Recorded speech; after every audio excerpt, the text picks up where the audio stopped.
एक इनका interview experience क्या रहा, साथ ही जो आगे की तैयारी करने वाला है उसके लिए क्या मैम कंप्लीट रोड मैप बताने वाली है। सबसे पहले आपका स्वागत है मैम चैनल पे। अपने बारे में बताएं, नाम, मीडियम और कहाँ से आती है और एजुकेशन बैकग्राउंड। मेरा नाम शेफाली सक्सेना है। मेरा इंग्लिश मीडियम है। मैं कन्नौज से आती हूँ एंड ये मेरा 5th अटेम्प्ट था। पिछले जो 5 अटेम्प्ट रहे मैम, तो मेंस वगैरह कितनी बार लिखा है? नहीं, ये 5th अटेम्प्ट था। पिछले 4 अटेम्प्ट्स रहे हैं। सो मेंस मैंने एक बार लिखा है एंड 3 बार I was not able to qualify CSAT in the pre itself. Okay, सबसे बड़ा क्वेश्चन मेरा इस पूरे सीरीज में है, प्रीलिम्स कैसे क्रैक करें।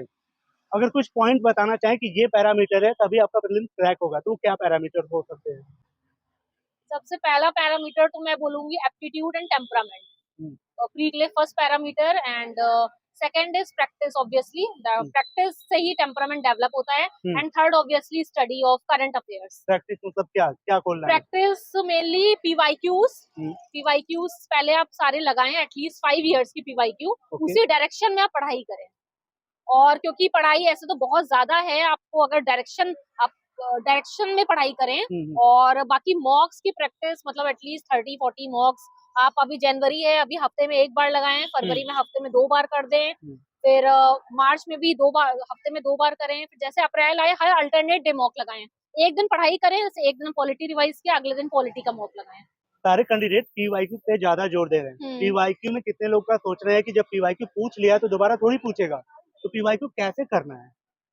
आप सही कह रहे हैं, लेकिन पीवाईक्यू मैंने देखा था एक बार 1990s में कोई क्वेश्चन आया था, वो एग्जैक्ट रिपीट हो गया था। पीवाईक्यू रिपीट होते हैं 4 से 5 तो पीवाईक्यू रिपीट होते हैं, बाकी 4 से 5 मैंने देखा है कोचिंग के मॉक से क्वेश्चन रिपीट होते हैं, तो उससे भी रिपीट होते हैं। और बाकी जब आप वो लगाते हैं ना, उनसे आपको जो एडिशनल नॉलेज मिलती है, उससे आपका जो एप्टीट्यूड डेवलप होता है, जो कॉमन सेंस डेवलप होता है, क्योंकि वहां पे क्वेश्चन फैमिलियर आते हैं, लेकिन उन्हीं फैमिलियर क्वेश्चन पे आपसे कुछ ऐसी बात कर देंगे जो आपने सुनी नहीं होगी। तो वो सुनी नहीं होगी तो आप सोच पाएंगे कि यार डाटा लिख रहा है तो ये डाटा गलत हो सकता है, हालांकि आजकल डाटा यूपीएससी सही भी करने लगा, यही सब चीजें हैं। तो वो एप्टीट्यूड, वो टेम्परामेंट आपका डेवलप होता है, तो आपको जो इंट्यूशन आता है उस इंट्यूशन से आपका पूरी निकलता है ओवरऑल। आप काफी शानदार और कॉन्फिडेंस तगड़ा है, तो इसके पीछे की वजह क्या है?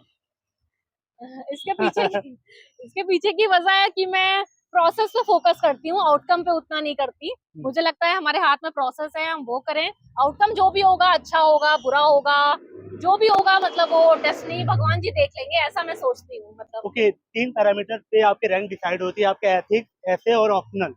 इन तीनों को आपने कैसे किया था? अप्रोच क्या थी, रिसोर्स क्या थे, और वैल्यू एडिशन के लिए आपने क्या किया था इन तीनों पे? एथिक्स के लिए मैंने कोचिंग के मॉडल आंसर से हेल्प ली थी, वो काफी अच्छे होते हैं। और उसके अलावा एथिक्स में एग्जाम्पल्स, कोट्स, इनकी बहुत इंपॉर्टेंस होती है। तो मैंने एग्जाम्पल्स के लिए एक बेटर इंडिया वेबसाइट है, वहां से कुछ एग्जाम्पल्स लिए थे। और इंडियन एक्सप्रेस में भी निकलता रहता है कि जैसे इंडियन एक्सप्रेस के गवर्नेंस अवार्ड्स होते हैं, तो उनसे कुछ आईएएस ऑफिसर्स के अच्छे एग्जाम्पल, उनसे वो 2 काम करते थे, वो मुझे इंस्पायर भी करते थे। और मेरे इथिक्स और एसे मैंने दोनों ओवरलैप होते हैं। देखिए, आप एग्जांपल्स एथिक्स के एसे में यूज कर सकते हैं, एसे के एथिक्स में। सो आप ये इस पे फोकस करें कि आपको कंटेंट कम है, लेकिन आप उसको कितनी जगह यूज कर सकते हैं। कई लोगों के पास कंटेंट तो वो ज्यादा होता है, वो यूज नहीं कर पाते हैं। कई लोग कम कंटेंट में मतलब एकदम कॉन्फिडेंस लूज कर देते हैं। ऑप्शनल क्या था आपका? ऑप्शनल मेडिकल साइंस था, तो ऑप्शनल के लिए तो मैंने वही टेस्ट सीरीज के कुछ टेस्ट लिखे थे। बाकी मेरा एमबीबीएस की जो भी किताबें थी वो मैंने पढ़ी थी, उनसे पूरे नोट्स बनाए थे, नोट्स को रिवीजन किया था। उन नोट्स से भी माइक्रो नोट्स बनाए थे एकदम अल्टीमेट रिवीजन के लिए, क्योंकि 5 दिन मिलते हैं आपको। जब आपका आखिरी जीएस का पेपर होता है और ऑप्शनल का शुरू होता है, तो उन 5 दिन में अगर आपके माइक्रो नोट्स होंगे, क्योंकि नोट्स भी हमारे होते हैं 200-250 पेज के, 5 दिन में नहीं कर सकते, तो मैंने उन 200-250 के, मेरे तो शायद 400-500 पेज के थे नोट्स जो थे, तो उनको मैंने 100-150 पेजेस में कंडेंस किया था 5 दिन में रिवाइज करने के लिए। सो ऐसे मैंने। आपका मेडिकल बैकग्राउंड रहा है? हाँ। तो फिर ह्यूमैनिटी की तरफ स्विच होना बहुत बड़ा चैलेंजिंग रहा होगा फिर तो आपके लिए।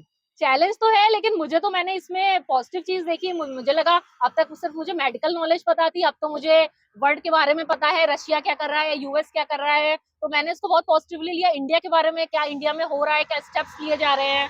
सो चैलेंजिंग तो नहीं था। अगर आपको इंटरेस्ट हो तो मेरे ख्याल से हर चीज आसान हो जाती है। सो मुझे तो आसान लगा, out of my interest only. Notes बनाने से पहले आप एक रीडिंग कर लें कम से कम। जैसे आप साथ में, पहले कुछ लोग पहली रीडिंग के साथ ही नोट्स बनाने लगते हैं, उसमें क्या होता है, नोट्स में बहुत ज्यादा चीजें भर देते हैं। आप एक बार पहला, जैसे आपको एक चैप्टर के नोट्स बनाने हैं, आप उसको पहले पूरा पढ़ लें, ठीक है, पूरा पढ़ लें। उसके बाद आप पीवाईक्यू देखें, तो पीवाईक्यू देखें, फिर आप उस चैप्टर को पढ़ें और फिर पीवाईक्यू के बेसिस पे उसके नोट्स बनाए, क्योंकि सब कुछ नहीं इंपॉर्टेंट होता, बुक्स में तो बहुत कुछ लिखा रहता है, ऐसे बनाए। बाकी आजकल ऑफलाइन ऑनलाइन नोट्स दोनों चल रहे हैं, सो मैंने दोनों का मिक्स यूज किया था।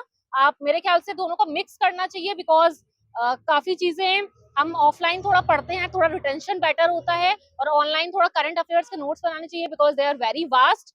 आप ऐसे डेली डेली न्यूज़पेपर के बनाएंगे, आप खुद खो जाएंगे कब क्या करंट अफेयर आ रहा है, और करंट अफेयर रिपीटेड ऑल्सो, कोई एक इशू 1 महीने तक चलता है। तो नोट्स बनाने से पहले आप रीडिंग कर लें और पीवाईक्यू भी देख लें। पहले रीडिंग कर लें, पहले पीवाईक्यू ना देखें, वरना आप बहुत फोकस्ड हो जाएंगे। पहले एक रीडिंग करें, फिर पीवाईक्यू देखें, फिर रीडिंग करते करते नोट्स बनाए, आपके बहुत फोकस नोट्स बनेंगे। और बाकी उनको इंप्रूव करते रहे, नोट्स हमेशा इंप्रूव करते हैं। मतलब कुछ जैसे मैंने तो शायद कुछ सब्जेक्ट्स के लिए नोट्स बनाए, फिर माइक्रो नोट्स बनाए, फिर माइक्रो माइक्रो नोट्स बनाए। सो ऐसा बिल्कुल, सो दे आर कॉन्टिन्यूस इंप्रूवमेंट। और पहले टाइम में हम ये ना सोचे हम बेस्ट नोट्स बना ले, मतलब परफेक्शनिज्म की तरफ पहले गो में ही ना जाए। अब आप थोड़ा लार्जर टर्म का देखें कि आपका पॉजिटिविटी रखें कि आखिरी में बेटर होंगे, हम अच्छा करेंगे। मैम आप इंटरव्यू के बारे में बताएं डायरेक्ट कि इंटरव्यू आपका कैसा गया? इंटरव्यू मेरा अच्छा गया। कैसे हाँ, क्वेश्चंस पूछे गए थे वहाँ पे? क्वेश्चंस मेरे बैकग्राउंड को लेके थे, मतलब मेरा मेडिकल बैकग्राउंड है, सो मैं टेलीमेडिसिन में काम करती हूँ, तो टेलीमेडिसिन को लेके पूछा, जो भी डॉक्टर और फार्मा कंपनीज का कोल्यूजन है उसको लेके पूछा। जीके कंपटीशन एक बार मैंने डिस्ट्रिक्ट लेवल पे जीता था, सो उसको लेके उन्होंने सपोज किया कि मतलब मेरी जीके अच्छी होगी, तो उन्होंने मुझसे वर्ल्ड की टॉप 5 जो लार्जेस्ट कंट्रीज है वो पूछी। वेनेजुएला में क्या चल रहा है, थोड़ा सा वो जीके जीके सुडान, सो वही मैंने डैफ में डाला था इसलिए। और बैकग्राउंड आ गई विमेन का पूछा कि अगर मैं किसी ऑफिस की सीईओ हो तो अपार्ट फ्रॉम गवर्नमेंट स्कीम जो तो चली रही है, मैं वुमेन के बेटरमेंट के लिए मैं क्या काम करूंगी, मैंने लेटेस्ट मूवी कौन सी देखी, उस मूवी से मुझे क्या मैसेज मिला, ये पूछा उन्होंने। मैम बिगिनर के लिए एक क्वेश्चन, यूपीएससी का सिलेबस बहुत बड़ा है, वहीं देख के कितने लोग तैयारी छोड़ देते हैं। एक साल का पूरा माइंड फ्रेम क्या होना चाहिए सिलेबस को लेके, कि आपको स्टार्टिंग में ये पढ़ना, उसके बाद मैं ये पढ़ूंगा, लास्ट में रिवीजन करूंगा। माइंड फ्रेम क्या होगा सिलेबस को लेके? देखिए सिलेबस तो देखिए, मेंस का पहली बात तो डिफाइंड सिलेबस है। वो जो क्वेश्चन चारों जीएस पेपर में आते हैं वो डायरेक्ट हेडिंग से उठते आते हैं, जी। तो आपको डायरेक्ट हेडिंग तैयार करनी है, उसके नोट्स बनाने हैं, चाहे आप कोचिंग के नोट्स की हेल्प लें, चाहे आप गूगल साइट्स की हेल्प लें। सो मेंस का तो देखिए डिफाइंड सिलेबस है, मेंस का मैं नहीं बोलूंगी एवरीथिंग अंडर द सन। और बाकी जनरल अवेयरनेस आपकी, आप कितना इनोवेटिव पॉइंट्स थोड़ा लिख पाते हो तो आपको थोड़ा एक्स्ट्रा पॉइंट्स लगेगा। जहाँ तक प्री की बात है, प्री में मैं बोल सकती हूँ everything under the sun some sort of like, लेकिन अगर आप डेली न्यूज़पेपर हेडलाइंस देख रहे हो, थोड़ा एडिटोरियल पढ़ रहे हो, और जैसे मैंने मॉक, आपका टेम्परामेंट लॉजिक आपका डेवलप हो गया है, तो आपको दिक्कत नहीं होगी। और जहाँ तक सिलेबस देख के छोड़ देते हैं, तो हमें ख्याल से पहले ही हम किसी चीज को पहाड़ मान लेंगे, सोच लेंगे, तो हम चढ़ेंगे कैसे। तो अगर हम उस चीज को मतलब ऐसा माने हमारा विद इन कंट्रोल, हम कर लेंगे, सो हम कर लेंगे। Obviously Rome is not built in a day, सब कुछ एक दिन में नहीं होता है, लेकिन 1 साल मेरे ख्याल से सफिशिएंट है।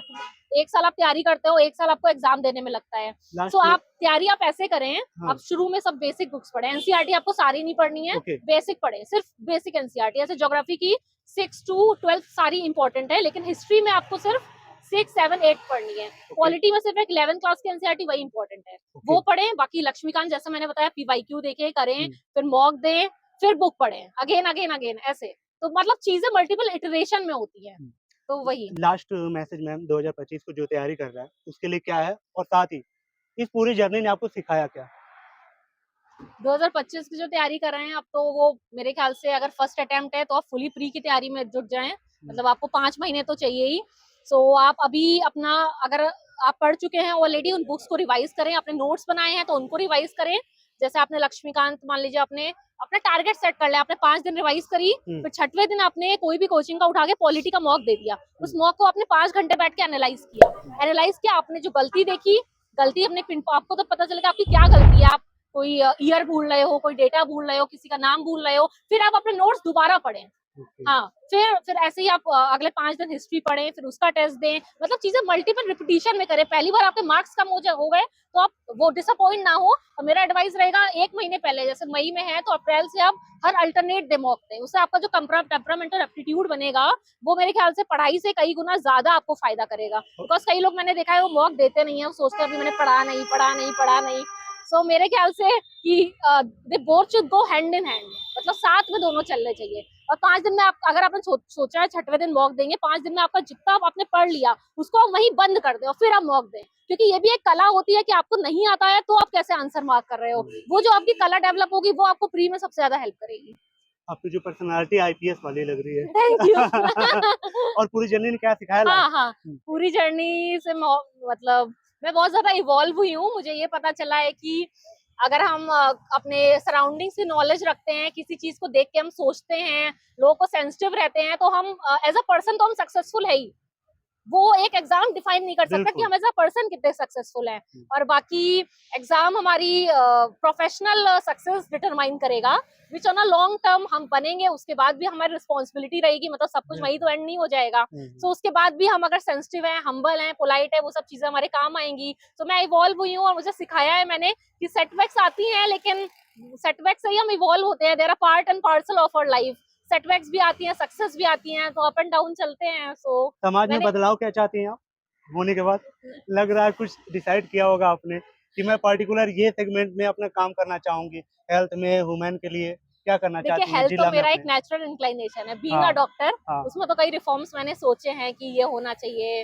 अगर कुछ लोग अपनी जेब से मतलब जितने उनकी जेब में पैसा नहीं है उससे ज्यादा खर्च कर रहे हैं, ऑलरेडी वो जब आए हैं हॉस्पिटल में दे आर इन डिस्ट्रेस, वैसे ही वो बहुत उदास है और उदास हो रहे हैं। तो उन सब पे तो रिफॉर्म मैंने कुछ सोचे हैं, अगर मुझे करने का मौका मिला। और बाकी तो जो भी सरकार मुझे देगी, मतलब हाँ, गवर्नमेंट जो भी देगी, पॉलिसी वगैरह आएगी कोई भी आगे। पॉलिसी मेकिंग हो, चाहे वो ट्राइबल्स के लिए काम करने का कुछ भी हो, तो मैं वहां पे ऐसा काम करूंगी कि मुझे खुद में, जब मैं आगे जाके कभी रिटायर हो जाऊं, सोचूं तो मुझे अच्छा लगे कि मैंने कुछ लोगों के चेहरे पे स्माइल लाई, मैंने कुछ ऐसा काम किया, तो मैं समझूंगी मेरी लाइफ सक्सेसफुल रही है। Wish you all the best ma'am, और Thank उम्मीद you. करूंगा Thank you, कि ये ma'am. आपका Thank you. लास्ट अटेम्प्ट हो और जब मिले तो प्रॉपर लिस्ट में आप हो। होप गाइस वीडियो वैल्यूएबल लगी हो, Thank you, जितना भी thank you. कंटेंट हो मैं निकालने की ट्राई करता हूँ। कोई डाउट हो कमेंट कर देना, मैं अगले कैंडिडेट से चीजें पूछ लूंगा। तब तक के लिए thank you so much. Ma'am को भी देख सकते हैं इनके लास्ट स्टेप के लिए। Thank wish you you. All the Thank best. you. Thank you.